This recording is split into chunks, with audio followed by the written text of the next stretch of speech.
তো বাংলাদেশে আপনার মানে প্রধান যে সমস্যা পেশেন্টদের, এটা খুব সিম্পল। সিম্পল হিসাবটা হলো যে রোগ আপনি যেটাই ধরেন, যেটা ডায়াগনোসিস করেন, তো প্রথম যে সমস্যাটা সেটা হলো যে আপনার গ্যাসের সমস্যা।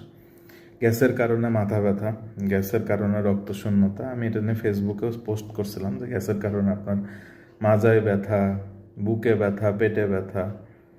মানে বাংলাদেশে আপনি যেটাই ডায়াগনোসিস করেন প্রেসক্রিপশানে গ্যাসের ওষুধ বা পিপিআই বলেন, যে প্রোটন পাম্প ইনহিবিটর বা H2 ব্লকার, এই টাইপের ওষুধ আপনাকে মাস্ট থাকতে হবে, না হলে আপনি মানে ডাক্তার হিসেবে গণ্য হবেন না। হয়তো আপনার ভুল হয়েছে, জন্য আপনি লিখেননি। বাট অধিকাংশ মানুষ এটার কারণ জানে না। এখন অত্যাধুনিক প্রযুক্তি এসছে, এআই টেকনোলজি এসছে, গুগল সার্চ, নানান এসব।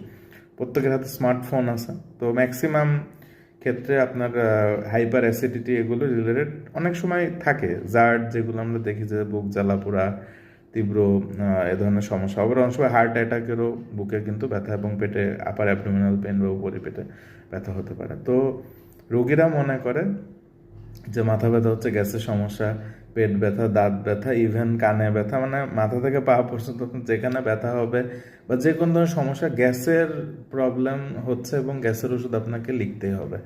না হলে আপনি কিন্তু রোগও ধরতে পারলেন না, রোগীও সুস্থ হলো না, আপনি ডাক্তারও ভালো না। দিস ইজ মানে প্রবলেমেটিক একটা ফেজ আমাদের।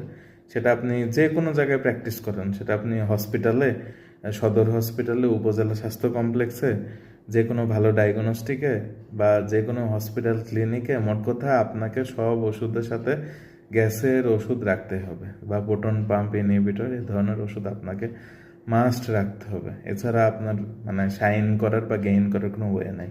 কারণ যখন আপনার প্রেসক্রিপশনটা সর্টেড হবে বা ফিল্টারিং করা হবে যে কোন কোন ওষুধ আপনি দিয়েছেন, তো মাস্ট বি সেখানে একটা গ্যাসের ওষুধ থাকতেই হবে। তো এই জন্যে আপনি মানে ডাক্তারি কি করবেন, রুগীরাই বড় ডাক্তার। তো এটাই হলো অবস্থা। তো নিত্য নতুন আরও সমস্যা এ ধরনের হয়। তো এটা নিয়ে অল্প বলা। তো সব সমস্যা গ্যাসের থেকে হয় না, ডাক্তার যেটা ডায়াগনোসিস করছে আপনার সেটাই সমস্যা।